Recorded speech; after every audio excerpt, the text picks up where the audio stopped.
Hi, this is Stray Passer. Welcome to my review of Stargirl Season 3, Episode 9, called, this season's called Frenemies, and this episode is called Chapter 9, The Monsters. Okay, a lot of great things happen in this episode. Remember, this is the episode where they came back from the Helix Institute, Pat and uh, and Courtney, and you see Barbara waiting on them. She hugs Courtney, asks how she's doing, and basically tells her, that Yolanda's up in her room. Okay, so she goes up to the room to see Yolanda, and you see them both. Yolanda staring at the window, out the window. She sees Courtney, and they run to each other, tears in their eyes, and they hug each other and apologize to each other. And so, they're, everything's so supposedly right with them for the moment. And we go back downstairs, and we see, Barbara's trying to ask Pat, so you've been to that, the Shadowlands, and how did it go? And Pat's kind of reluctant to talk about it, and he tells her that he saw his father, and she asked him how did it go. He said, well, he's saying the same thing he always said when he's alive, all the hurtful things. But he said that's not the thing that got to me, and I already knew that from watching that, and from plus what he told the Shade that he got over that trauma with his father, about his father treating him bad. What really affected him was seeing Mike in the vision and hearing that Mike might resent him, go to resent him. Okay, and he explains to Barbara how he didn't know uh, when he was with Mike's mom, they had broken up, and then he found out later that she had him after the fact. And then once he found out, he said he was going to make sure that he was in his son's life. He didn't care that him and Mike's mother wasn't together. But he was going to make sure that they were, that he stayed in his life. He said they shared custody for a few years until one day he found out he got a knock from law enforcement saying that Mike was stayed in the shelter overnight because the mom had got busted for possession. Okay, and then he said he fought for custody and she didn't fight it, and he won custody of Mike. And he said for a while Mike would ask, to call his mom, but he would, always reject it. And so now he's feeling, guilty about it. That maybe he should have let Mike see his mom. He shouldn't have cut her out of his life. So he's feeling, conflicted about it now. And then we also see at the same time we see Mike and Jakeem and in the diner eating, and they're talking about delivering the papers and stuff. And Mike kind of wants to blow it off. And Jakeem said, "Listen, I got to do this. My father killed me. I don't do this." And but he tells him, "Listen." They're still worried about Cindy. He says, "So listen." Jakeem says, "Listen, we'll deliver these papers, and then we'll go looking for Cindy." Okay, and Mike reluctantly agrees and said, "Okay, we'll do that." Okay, and then later we see Courtney talking to Yolanda, and she said, "Listen, especially the experience with Jenny and her brother makes me want to be honest, and I want to tell Cameron about everything, about us being, to JSA and his father and everything. I want to be, honest and tell him the truth." And and then Yolanda says, "Okay, I'll have you back." And then later we see them in the cafeteria, and she apologizes formally to Beth and to Rick, and Beth, always a kind person, says, apology accepted, and Rick says, "Okay," and then she tells him, "Listen, I want to tell Cameron the truth." And then of course Rick kind of goes off and says, "Listen, you're doing it again. You're always putting yourself ahead of us, because it puts you telling him is going to put all of us in danger." Okay, and she's trying to convince him not, it's not true. And then eventually he kind of wheels to it. He says, "You know what?" He gets emotional and says, "You know what? Okay, I got your back. Like I got everybody's back here because you're my family," and which is a good emotional moment. But you can see, because he's still wearing that, you see that he's wearing the hourglass, and that hourglass is affecting him. He's getting all emotional and highly agitated because he's wearing that. He took that eliminator out of that lamp, out of the hourglass, so now his emotions are all over the place, and he's super hyper and emotional. And you can see, although they're not picking up on it, the team is not picking up on it. And then so we see lately Courtney. Actually, there's one other thing. We see Cameron's grandparents early in the episode. They get a visit from Cameron's art teacher, who tries to tell him, "Listen, They see the house, he sees the art in the house, and they tell him that that's from his mom, and he could say, well, listen, I see where he got his talent from. He dropped art class, and he says, listen, I want to encourage him to do that because that's a passion that he has. It's something that he loves, and he keeps kind of insisting on getting him to get back into his art. And the grandmother, she's not having it, and the grandfather's trying to calm her down. So listen, he's trying to help, Cameron, with something that he loves, but she's not having it, and she gets to the point where she even shoots an icicle at him, right into his chest, right to his heart, and kills him, and just calmly walks away, and just, woof, that was like insane. And then we also see Pat in the pit stop. He's looking up, trying to look up, I guess, Mike's mom, where she might be, and we see the Crusher comes in and asks, where is Sylvester at? And he tells us he's searching for another lead. He got another lead out of town from Beth. He's searching that out, and he says, "What are you doing?" And he said, "Listen." He tries to kind of blow Crusher off. Says, appreciate you being helpful, but this is something different." And Crusher said, "Listen, you can trust me, so tell me."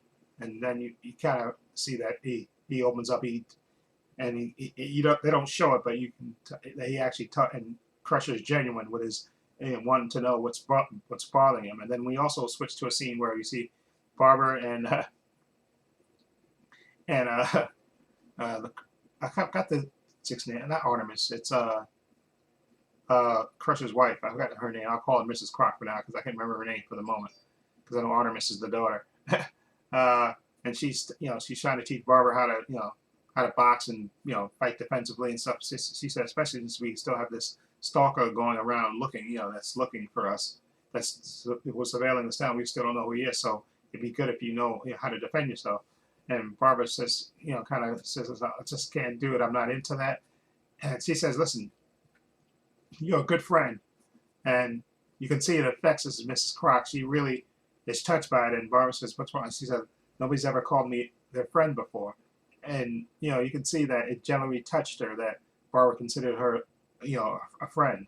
And so we can see that the Crocs have actually really gotten closer to Pat and Barbara. So I thought it was a nice moment to show between Crusher and Pat and Mrs. Croc and Barbara, that they actually have gotten closer and they're confiding in each other now. And I thought that was really nice. And then we see later Courtney going to the house to tell Cameron. She knocks on the door and Cameron's there and lets her in. Says we have to talk. And she goes in the house. And then at the same time we see we see Yolanda, Rick, and Beth walking down the street, and she's saying, listen, the signals from the cameras, they keep bouncing all over the place. And, I still can't tell quite where they're coming from. And then I guess she gets a hit on her goggles, and she says, and then Rick says, what's going on? What's happening? And she said, listen, the last place the signal's coming from is Cameron's house, basically. That's where the last signal's coming from. And you can see the look on Rick's face. He's like, I knew it. He has that look on his face. And then we switch back to the Cameron's house where Courtney's is trying to tell him, he's telling about his father. His father, he said he doesn't know much. He just knows that his father was trying to change the world and he got killed for it. And then Courtney tries to tell, she starts to tell him that his father wasn't, that's not how he died. And just at that right moment, Rick comes bursting through the door, dressed up, as Our Man, and that's when the grandmother comes in and tells him, "Listen, they killed your father. They killed your father." And then the fight is on, literally, with Cameron and Our Man fighting each other, and Courtney trying to stop it and getting pushed, shoved out of the way, and Cameron's trying to push her to the side so she doesn't get hurt, even though Rick is not going to really hurt her, but that's going on. And at the same time, we see the grandmother go back, and then she sees Yolanda, who breaks in the house. She's dressed as Wildcat, and she throws a few icicles. So they're battling each other. And then we see the grandfather come around, and then we see Beth, who we saw earlier. She said Yolanda, Wildcat told her, "Listen, you stay outside because you're not good at fighting." And we see the grandfather. He starts throwing icicles at Beth, and Beth is ducking him, and then we see her father calls her on her goggles, and and tells her, listen, you have we heard about your suit. You know, you have some unknown, properties in your suit, like defensive mode. And she said, what defensive mode? And as soon as she says that, the suit kicks in defensive mode, and she starts ducking the blows and stuff, and starts, throwing punches and stuff. I thought that was hilarious. And also at the same time, where she's fighting him, somebody breaks into the window, and then we see it's Artemis. Where I thought was hilarious. She breaks in and knocks the old man back, and then she goes, old people, right? And she helps Beth up. And I think it's funny. I love, and I hate that they canceled the show, because the fact that Artemis came in, I wasn't expecting that, and Beth's suit being kicking into defensive mode, I thought was hilarious. And so there's always a great fight scene during each season, and I guess this was the fight scene, because you got 3 fights going on at the same time. You got Cameron and Our Man fighting. You got Wildcat and the grandmother fighting. You have Artemis and Beth versus the grandfather fighting. Those 3 fights are going on simultaneously at the same time. And like I said, Rick is, aka Our Man, is out of control. He's just, like I said, that not having that thing, that eliminator in there. And another thing about Rick, Our Man, he doesn't know how to fight. He just tries to basically try to use brute strength. Okay, he has the extra strength because of the hourglass, but he doesn't know how to fight. Okay, which is why he got his behind kicked for the most part by Artemis last season when they had that fight in the gym. It was in the gym? No, it wasn't in the gym. It was in the school. He got his behind kicked by Artemis because she knows how to fight. Okay, because her parents taught her how to fight. So she knows how to fight, even though she's weaker than him, but she knows how to fight. So that's why she was kicking his butt. And in this fight, Cameron, who doesn't have that much training in his powers, was holding his own against Rick, aka Our Man, because he's all brute strength and he does no finesse. Okay, and you can tell that's happening. And like, you still have those fights going on. There was some impressive fighting going on. I really like the way they they handle that. And at the end of it, we see Cameron actually takes advantage of the fight, and he has Rick down, and he's getting ready to, the grandmother comes in the room after she kind of knocks Wildcat to the side. She comes in and tells Cameron to do it, deliver the kill shot. But then the grandfather comes in, and you can tell his heart is, all this stress and all the fighting is getting to him. And he's telling Cameron, no, don't do it. He said, don't let hate, destroy your life. That's what ruined your father's life. And you see he has a heart attack right then and there, and his heart stops beating.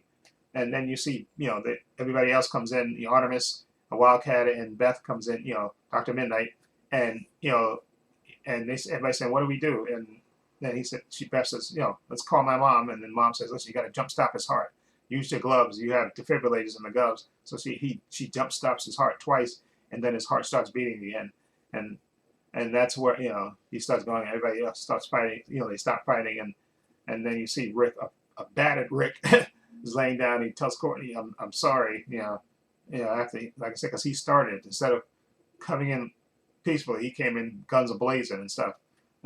So that's the end of that. And then we switch back to early in the episode where Mike and Jakeem, they actually used the pen, the wizard pen, to break into Sydney's locker, and they go through and they take out all her stuff and they put it in the sink in the bathroom, and they see there's nothing in there. And then they actually see a list of all these labs that her father possibly had around town, and then they see one that's circled, and they decide, you know what, we'll go to that one at night. Okay, so later, after the fight in the episode, we see Jakeem and Mike, they ride up on their bikes and they're searching through the farm with the pen, and the wizard comes out of the pen. So they're all sneaking around, looking around, and they don't see anything around.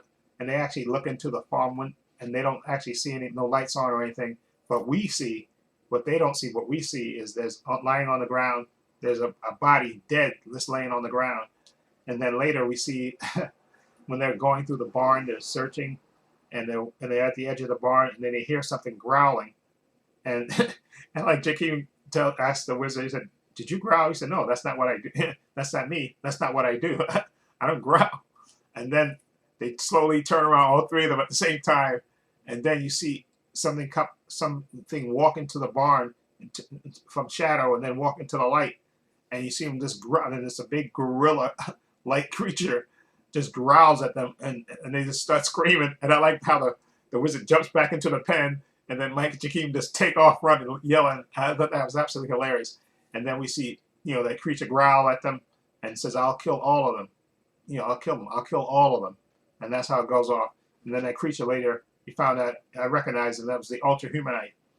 Now this creature is not the same creature that was a person that was looking at monitoring all the cameras that were around town.